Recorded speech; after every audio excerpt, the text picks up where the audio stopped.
Italy में गुरुवार यानी कि 13 जून को G7 देशों की बैठक शुरू हो गई है और दुनिया के 7 लोकतांत्रिक देश इटली के पसानो शहर में एकजुट हैं। प्रधानमंत्री मोदी भी G7 में भाग लेने के लिए पहुंच गए। प्रधानमंत्री मोदी भी जॉर्जिया मेलोनी के बुलावे पर इस समिट में शामिल होने के लिए इटली में पहुंच गए हैं। वहां पर पहुंचकर पीएम मोदी ने एक ट्वीट किया और ट्वीट करके अपने पहुंचने की जानकारी दी और ये लिखा कि G7 शिखर सम्मेलन में हिस्सा लेने के लिए इटली पहुंचा। विश्व नेताओं के साथ सार्थक चर्चा में शामिल होने के लिए उत्सुक हूं। साथ मिलकर हमारा लक्ष्य वैश्विक चुनौतियों का समाधान करना और उज्जवल भविष्य के लिए अंतर्राष्ट्रीय सहयोग को बढ़ावा देना है।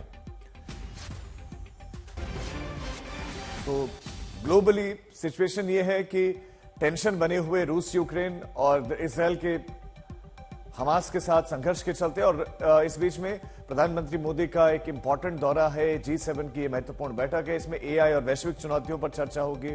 इसमें अफ्रीका, जलवायु परिवर्तन सरीखे कई विषयों पर चर्चा होगी। ये पीएम मोदी का ट्वीट जिसमें पीएम लिखा कि G7 शिखर सम्मेलन में हिस्सा लेने के लिए इटली पहुंचा। वैश्विक नेताओं के साथ सार्थक चर्चा में शामिल होने के लिए उत्सुक हूं।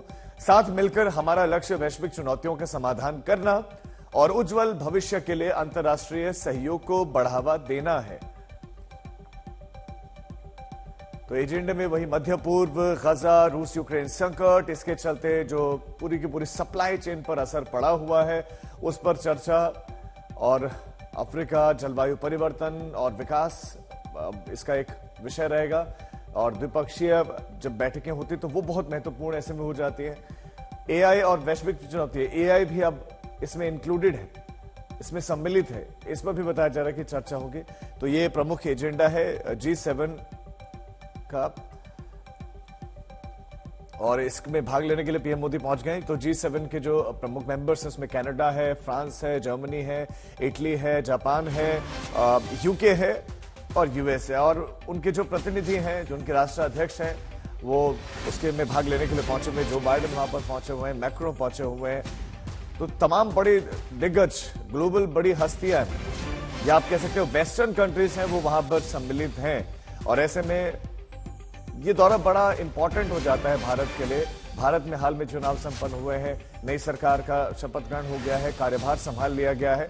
ऐसे में ये पहली विजिट है और पहली विजिट में भारत के लिए क्या बेहतर हो सकता है इस टर्म में, ये इंपॉर्टेंट होगा। पीएम मोदी ने ट्वीट करके अपने वहां पहुंचने की जानकारी दी है।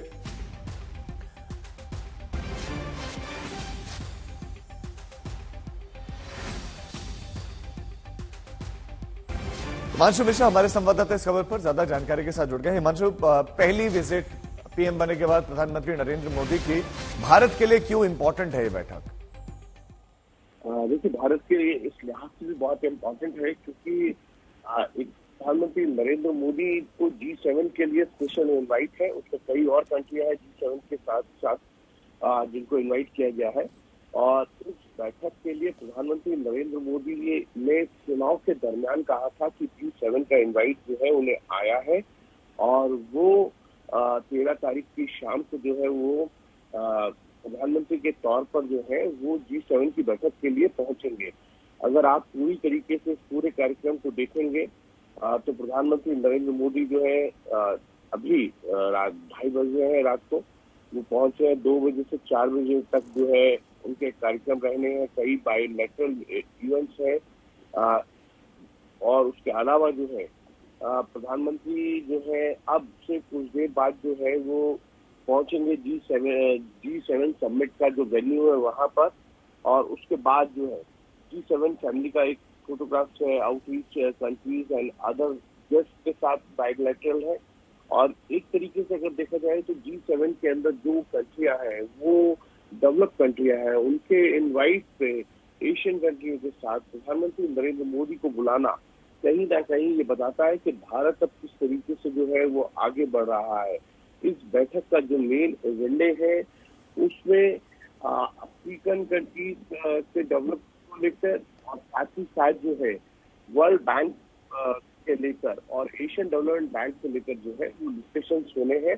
और जितनी कंट्रियां वहां पहुंच रही है, चाहे वो जापान है, कनाडा है, यूएस है, जर्मनी है, इनके साथ जो है वो बायोलेटरल प्रधानमंत्री नरेंद्र मोदी जो वो है करेंगे। और इंडिया के डेवलपमेंट के लिए जी, और हिमांशु। आगे कैसे भविष्य में देखा जा सकता है, ये सारे बायलैटरल्स में होंगे। और एक चीज को बड़ा नोट किया जाना चाहिए, वो ये है कि 2047 में भारत को विकसित राष्ट्र बनाने के लिए जो है अब G7 के अलावा अन्य ऐसे ग्रुप जिनमें भारत नहीं है, उनमें भी स्पेशल इन्वाइटीज के तौर पर आप भारत